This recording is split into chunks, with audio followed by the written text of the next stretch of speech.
y'all this evening? Good to see you, Vince. Live in front of your naked, steaming eyes. Look at all of this. The world's press, the world's media. Oh my God.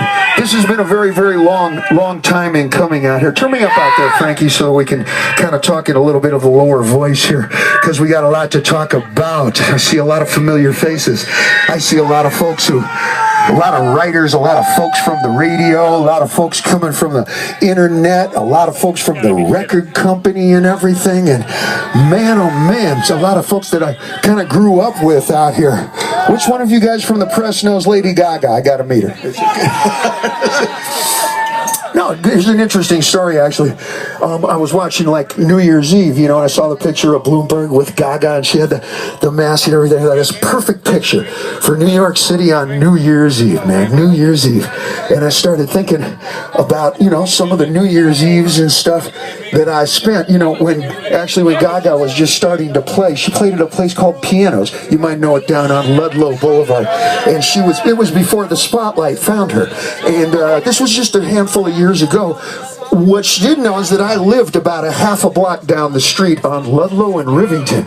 I decided, I don't know, about 7 summers ago that I was going to go back to school and kind of have a little bit of the college shit that I never actually experienced before.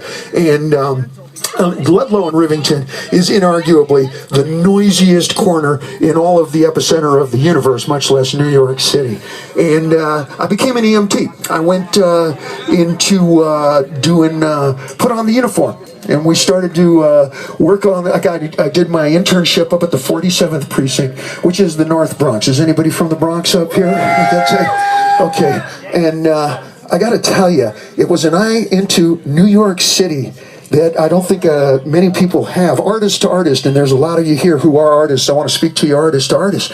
Haven't you ever wondered about some of these buildings and some of these projects and some of these places we drive past every day, and you wonder, what's behind that door? Man, what's going on in there? What's up on the roof over there? Because, you know, as an artist, everything you see, everybody that you know, winds up in your voice. And I put on the uniform, and I gotta tell you, I started seeing some amazing stuff, like North Bronx, Edenwald projects, when it gets about as hot as it is in here, and it's August.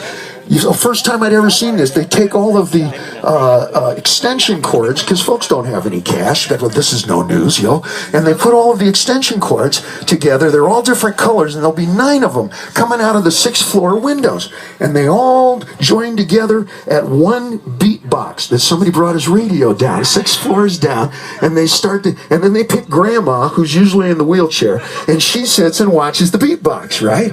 And then the little kids, you know, the peewees, they get her soda pops, you know, from the liquor store, and they get her a Starbucks sandwich or some shit. I guess I'd never seen anything like this before. Sometimes, though, they would forget Grandma. They'd unplug the stereo, take it upstairs, and that's when they would 911 us. Things that you would never, ever imagine. Like, we would stand at the Dunkin' Donuts, and we would wait for the projects to fill up with water when it would rain, and we would know that the lights are going out, and then pretty soon we got to go running up there. Hold on one second here, kiddo. Hold on one second here, fellas. They're giving me the key here. I want to tell you, though, we're close enough to the holidays here that you look in the rearview mirror, and I'll tell you about the best New Year's Eve ever. We're close enough to start to wish folks still close enough here. But the best New Year's Eve was when I worked the gig out at a hospital in Bed-Stuy. And it came, this wasn't just a few years ago, it was after the tour. And we got a cupcake. Fella came out at midnight and said, fellas, it's snowing. We ain't got much here. And he came out with there were 3 of us. He came out with half a cupcake.